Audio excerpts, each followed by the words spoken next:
Magandang buhay! Ito si Ma'am Cha. At ngayon ay tatalakayin natin ang Term 1, Values Education 8, Week 10, Session 1. Papuri na may kabuluhan. Pagpapahayag ng kabutihan ng Diyos.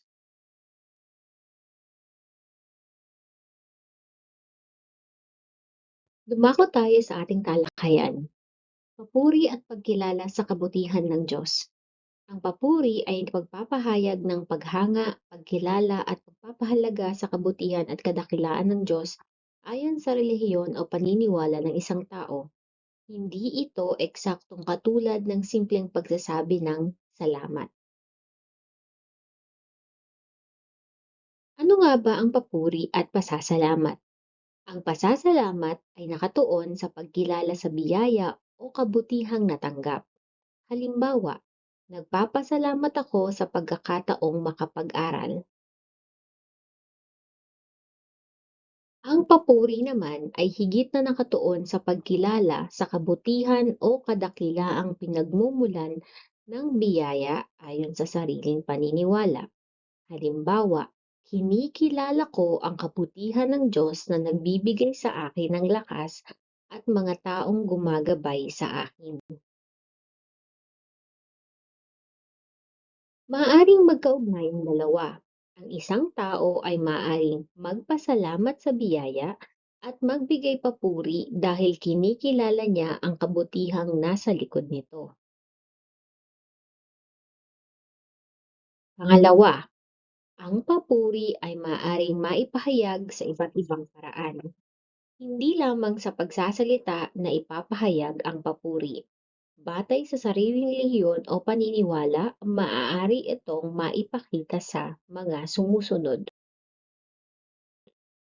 Una, maikling panalangin o pagninilay. Pangalawa, awit o malikhaing pagpapahayag. Pangatlo, pagsulat ng mensahe ng pasasalamat. Pang-apat, pagkilala sa kabutihang nararanasan. Panglima, paggamit ng maayos sa sariling kakayahan. At pang-anim, paggawa ng kabutihang bunga ng pasasalamat. Ito ay mahalaga. Hindi kailangang magkapareho ang parahan ng lahat. Ang mahalaga ay taimtim at may paggalang sa sariling paniniwala at sa paniniwala ng iba. Ikatlo, mga katangian ng makabuluhang papuri. Ito ay taimtim at mapagpakumbaba.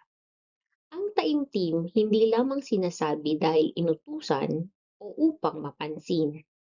Ang mapagpakumbaba ay kinikilala na hindi lahat ng tagumpay ay bunga lamang ng sariling kakayahan. Ito naman ang mga katangian ng makabuluhang papuri. Una, mapagpakumbaba. Kinikilala na hindi lahat ng tagumpay ay bunga lamang ng sariling kakayahan. May pagkilala. Nakikita ang kabutihan, tulong, pagkakataon at paggabay na natatanggap. May mabuting bunga. Hinihikayat ang tao na gamitin ng tama ang kanyang mga biyaya.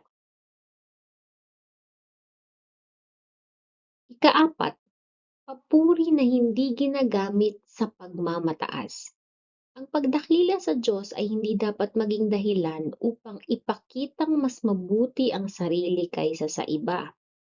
Maliitin ang ibang relihiyon o paniniwala. Pagmalaki ang kanyang sariling kabutihan. Pilitin ang ibang tao na sumunod sa sariling paraan.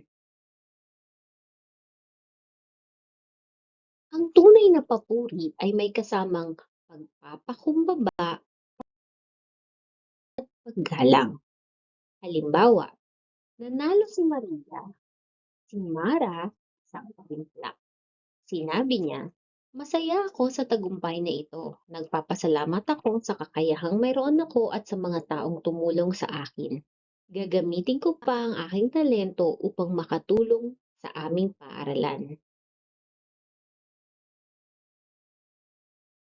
Makikita rito ang pagkilala sa biyaya, pasasalamat, pagpapakumbaba, at mabuting paggamit ng biyaya.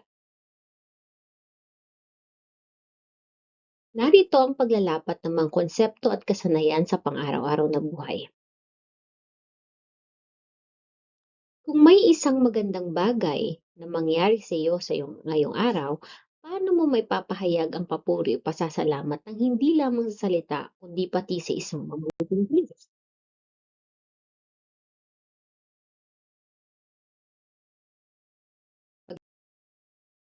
Lalapat na tanong, sagutin ang mga sumusunod.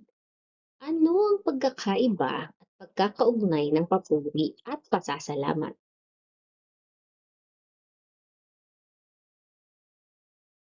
Ano ang tatlong katangian ng makabuluhang pagpapahayag ng papuri? Bakit kailangang may pagpapakumbaba at paggalang sa pagpapahayag ng sariling pananampalataya?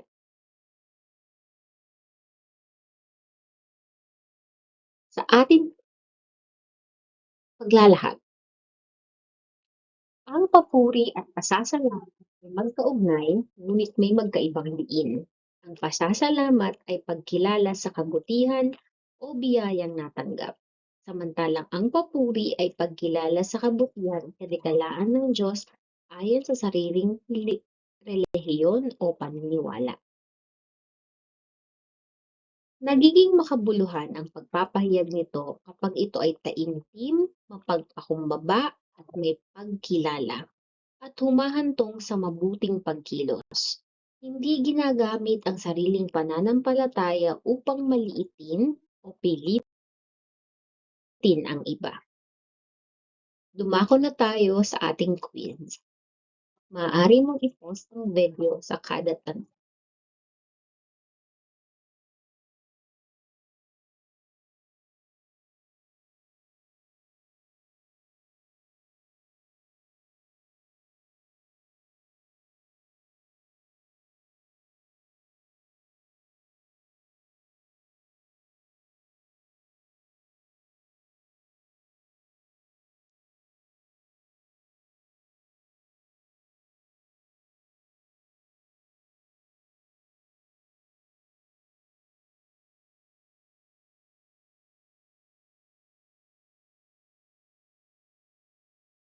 Mga sagot. I-check ang iyong mga sagot.